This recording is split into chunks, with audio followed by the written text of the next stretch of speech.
الحمد للہ رب العالمین والصلاة والسلام علی سید المرسلین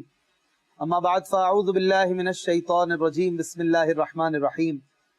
الصلاة والسلام علیک یا رسول اللہ وعلی آلک واصحابک یا حبیب اللہ الصلاة والسلام علیک یا نبی اللہ وعلی آلک واصحابک یا نور اللہ۔ مدنی چینل کے ناظرین، ایک بار پھر آپ دیکھ رہے ہیں پروگرام قرآن پاک ترجمہ و تفسیر کے ساتھ۔ الحمدللہ آج دوسرے پارے کا اختتام بھی ہوگا اور ایک بڑا ہی خوبصورت واقعہ جو کہ پچھلے درس میں جاری تھا آج وہ بھی مکمل کریں گے اور تیسرے پارے کا آغاز بھی انشاءاللہ ہوگا۔ الحمدللہ قرآن پاک ترجمہ و تفسیر کے ساتھ سننے کی اور سمجھنے کی دعوت اسلامی کے اشاعتی ادارے مکتبۃ المدینہ کی جاری کردہ تفسیر صراط الجنان فی تفسیر القرآن سے ترتیب وار سلسلہ جاری ہے۔ اللہ کریم حق کو حق کہنے، حق سمجھنے اور اس پر عمل کرنے کی توفیق عطا فرمائے، باطل کو باطل کہنے، باطل سمجھنے اور اس سے بچنے کی توفیق عطا فرمائے۔ نبی مکرم شفیع معظم صلی اللہ علیہ وسلم کا فرمان عالی شان ہے، جو مجھ پر دن بھر میں 50 درود پاک پڑھتا ہوگا، کل قیامت کے دن میں اس سے ہاتھ ملاؤں گا۔ صلو علی الحبیب صلی اللہ تعالی علی محمد وعلی آلہ وصحبہ وبارک وسلم۔ ناظرین کرام، پچھلے درس میں سورہ بقرہ کی آیت نمبر 250 آیت تک درس کا سلسلہ ہو چکا تھا، اور حضرت شمویل علیہ السلام کی قوم، جن میں حضرت طالوت کو بنی اسرائیل کے چاہت پر اور اللہ تعالیٰ کے حکم پر بادشاہ بنایا گیا تھا، ان کے قوم عمالقہ جو کہ جالوت کی قوم تھی، اس سے ایک لڑائی کا ذکر تھا جس میں حضرت داؤد علیہ السلام بھی شامل تھے، اور یہ قافلہ اپنی منزل کی طرف بڑھا اور انہیں راستے میں ایک دریا پر امتحاناً روکا گیا کہ اس سے پانی نہ پئیں، اور لاکھوں کے لشکر میں سے صرف 313 ایسے تھے جو اپنے امتحان میں کامیاب ہوئے، باقیوں نے پانی پی لیے اور وہ اللہ تبارک و تعالیٰ کی راہ سے بھی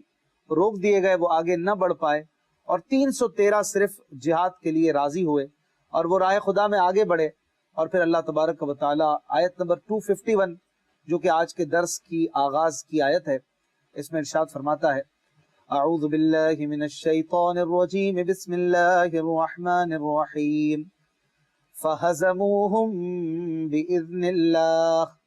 وقتل داود جالوت وآتاہ اللہ الملک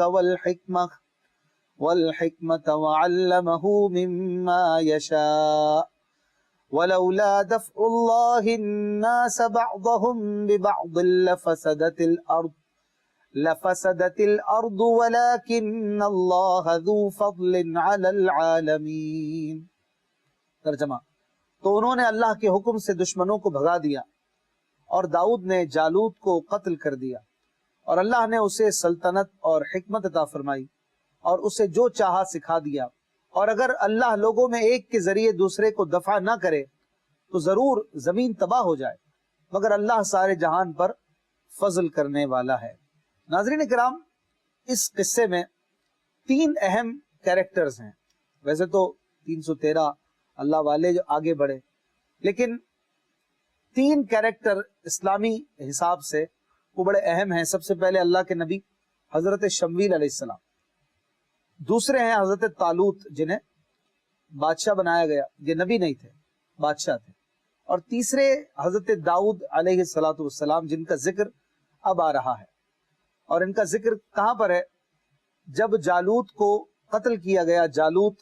کو مارا گیا، تو اس جگہ پر آپ کا کردار سامنے آیا، اور پھر حضرت داؤد علیہ السلام کو اللہ نے بڑی عزت عطا فرمائی۔ اس کا ذکر آگے آئے گا۔ دونوں لشکر میدان جنگ میں آمنے سامنے ہوئے۔ جالوت نے بنی اسرائیل سے مقابلہ کرنے والا طلب کیا، وہ اس کی قوت اور جسامت کو دیکھ کر گھبرا گئے۔ وہ بڑا ہی عظیم الجثہ، شہزور، بڑا جابر اور قداور بندہ تھا۔ طالوت نے اپنے لشکر میں اعلان کیا کہ جو شخص جالوت کو قتل کرے گا، میں اپنی بیٹی کا اس سے نکاح کر دوں گا اور آدھا ملک بھی اسے دے دوں گا۔ کسی نے بھی جواب نہ دیا، کوئی بھی تیار نہ ہوا۔ طالوت نے حضرت شمویل علیہ السلام سے عرض کی کہ آپ بارگاہ الہی میں دعا کریں آپ علیہ الصلوۃ والسلام نے دعا کی تو بتایا گیا کہ داؤد جو ہے وہ جالوت کو قتل کریں گے۔ حضرت داؤد علیہ الصلوۃ والسلام کے والد عیشا یہ بھی طالوت کے لشکر میں تھے اور ان کے ساتھ ان کے تمام بیٹے بھی تھے۔ حضرت داؤد علیہ الصلوۃ والسلام بھی ان میں موجود تھے اور یہ سب سے چھوٹے بیٹے تھے اور بیمار بھی تھے، رنگ بھی پیلا پڑا ہوا تھا بیماری کی وجہ سے، اور یہ بکریاں وغیرہ چرایا کرتے تھے۔ جب طالوت نے آپ علیہ الصلوۃ والسلام سے عرض کیا کہ اگر آپ جالوت کو قتل کریں تو میں اپنی لڑکی کا نکاح آپ سے کر دوں گا، آدھا ملک بھی آپ کو پیش کر دوں گا، تو آپ نے اس پیشکش کو قبول فرما لیا اور آپ جالوت جو کہ بڑا ہی جابر اور ظالم بادشاہ تھا اس کی طرف روانہ ہوئے اور لڑائی کی صفیں بند گئی۔ حضرت داؤد علیہ الصلوۃ والسلام اپنے دست مبارک میں ایک گوپھن، یہ کہ غلیل کی طرح کی ایک چیز ہوتی ہے جس میں پکڑ کے پتھر کو پھینکا جاتا ہے، اس میں رسی وغیرہ بھی ہوتی تھی،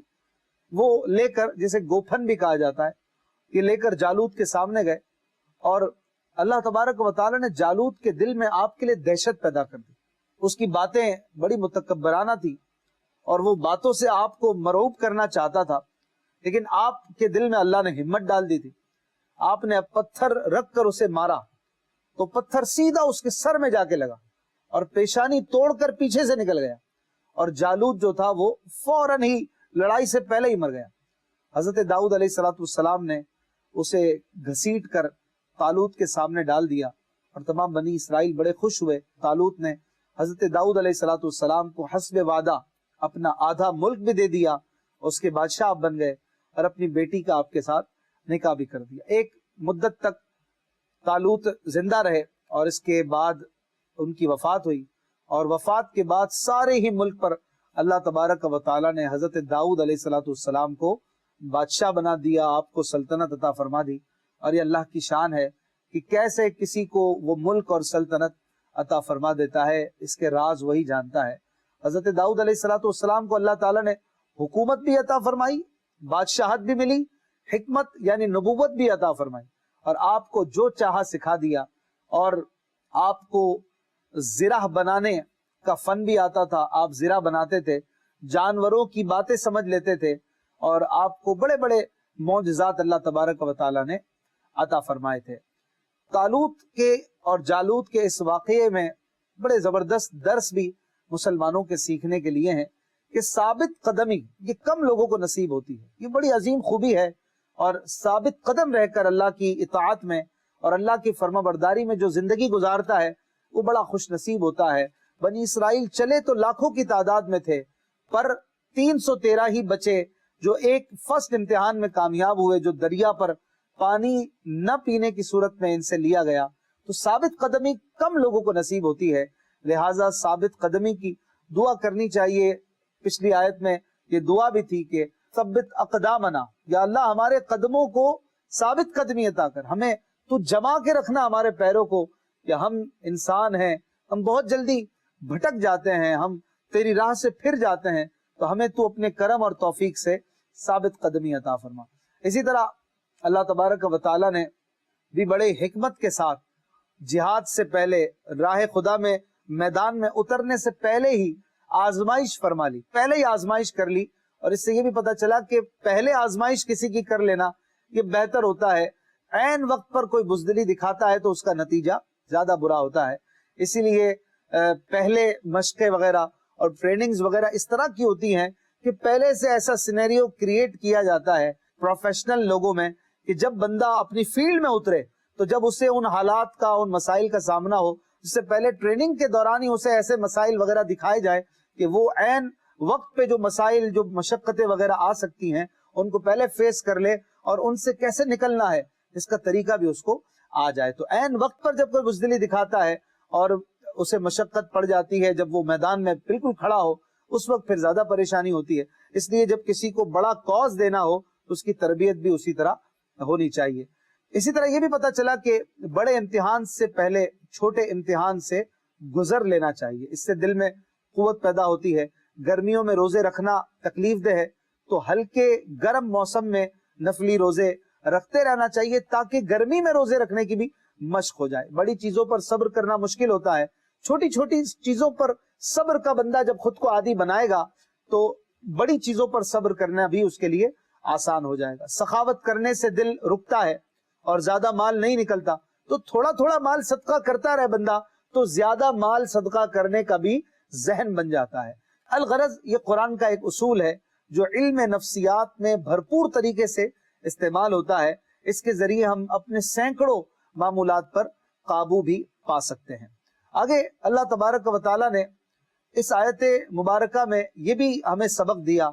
کہ مومن کو اسباب مہیا ضرور کیے جاتے ہیں, لیکن اسے بھروسہ اپنے رب کی ذات پر رکھنا چاہیے کہ کامیابی دینا یہ اللہ کی شان ہے, اللہ کی عطا ہے. وہ لاکھوں کے لشکر اور پھر وہ بڑے بڑے جسم والے لوگ, ایسے عظیم الجثہ افراد تھے. ان کا بادشاہ جالوت ہی دیکھنے میں بڑا ہی عجیب قسم کا بندہ تھا اور بڑی اس کی جسامت تھی, قد تھا, لیکن اللہ تعالیٰ نے تھوڑی ہی دیر میں مسلمانوں کے لشکر کو فتح عطا کر دی. 313 کا لشکر تھا لیکن انہیں فتح ملی, اور داؤد علیہ السلام کو حکومت مل گئی, بادشاہت مل گئی. جب اللہ چاہتا ہے تو وہ اپنے بندوں کو کامیاب کر دیتا ہے. تو بندوں کو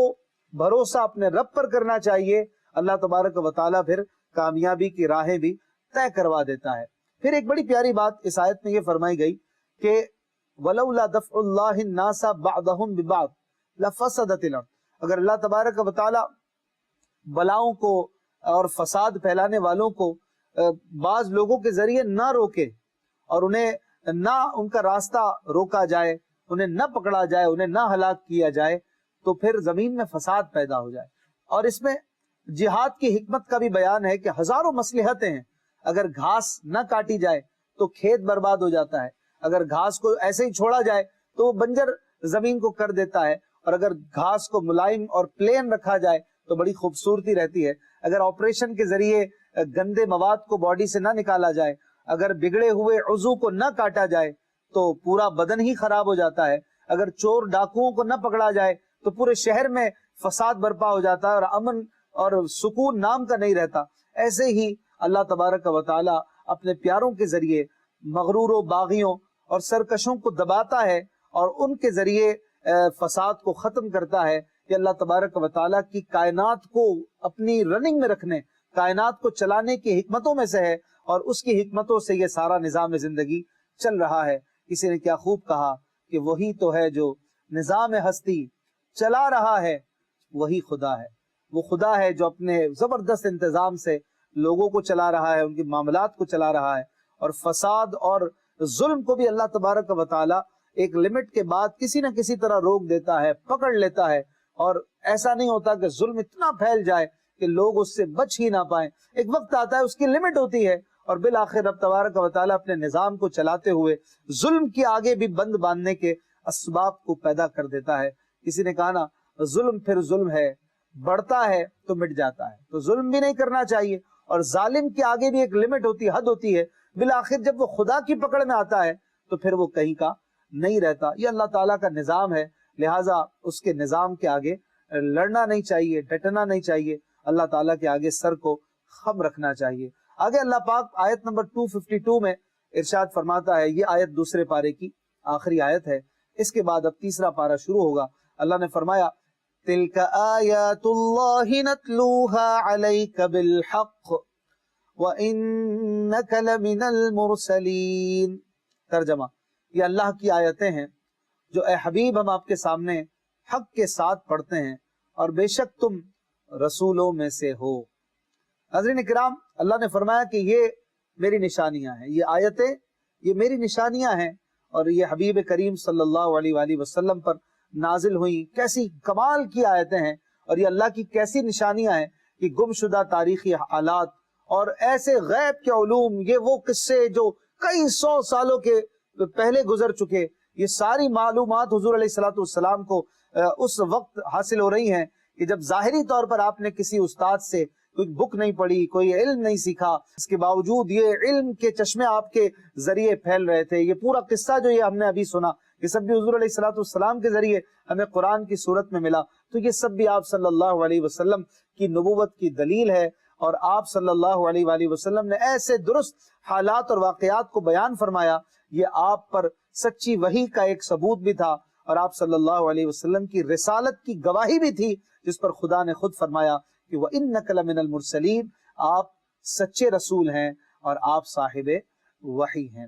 تیسرے پارے کا آغاز ہوتا ہے، اللہ تبارک و تعالی فرماتا ہے تِلْكَ الرُّسُلُ فَضَّلْنَا بَعْضَهُمْ عَلَى بَعْضٍ مِّنْهُمْ مَنْ كَلَّمَ اللَّهُ وَرَفَعَ بَعْضَهُمْ دَرَجَاتٍ وَآتَيْنَا عِيسَى ابْنَ مَرْيَمَ الْبَيِّنَاتِ وَأَيَّدْنَاهُ بِرُوحِ الْقُدُسِ وَلَوْ شَاءَ اللَّهُ مَا اقْتَتَلَ الَّذِينَ مِن بَعْدِهِم من بعد ما جاءتهم البينات ولكن اختلفوا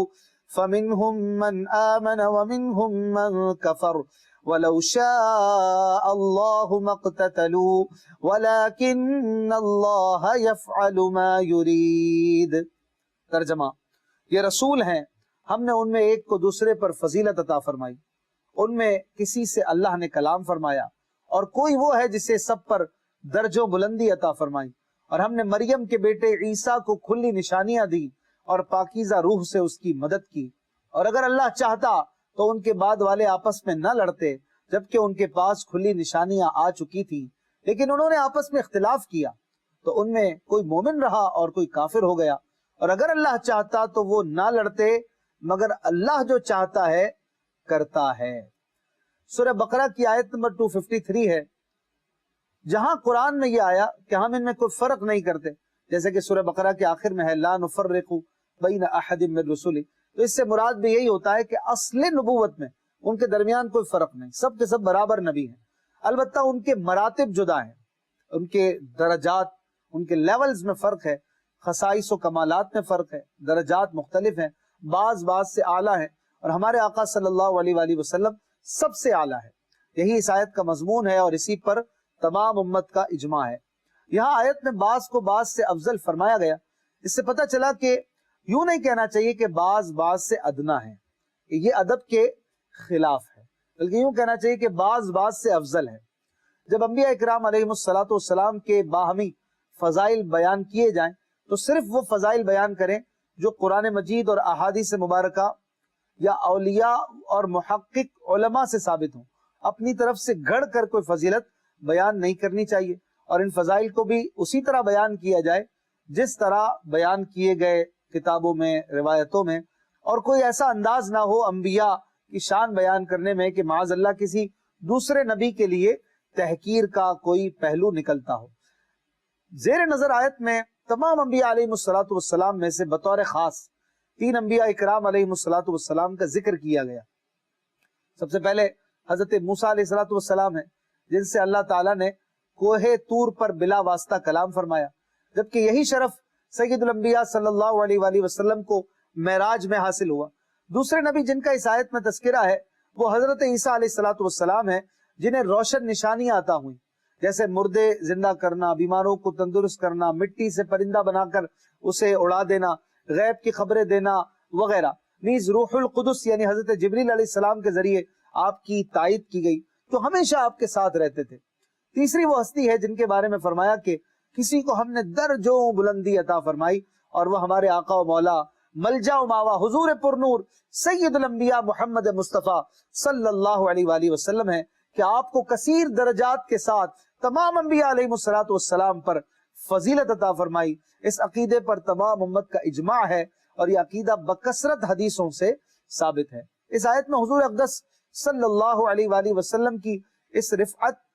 کا بیان فرمایا گیا، اور نام مبارک کی تصریح یعنی وضاحت نہ کی گئی، اس سے بھی حضور اقدس صلی اللہ علیہ وآلہ وسلم کی بلندی شان کا اظہار مقصود ہے، کہ ذات والا کی یہ شان ہے کہ جب تمام انبیاء علیہ السلام پر فضیلت کا بیان کیا جائے تو سوائے ذات محمدی کے یہ وصف کسی اور پر صادق ہی نہیں آئے، اور کسی اور طرف گمان ہی نہ جائے۔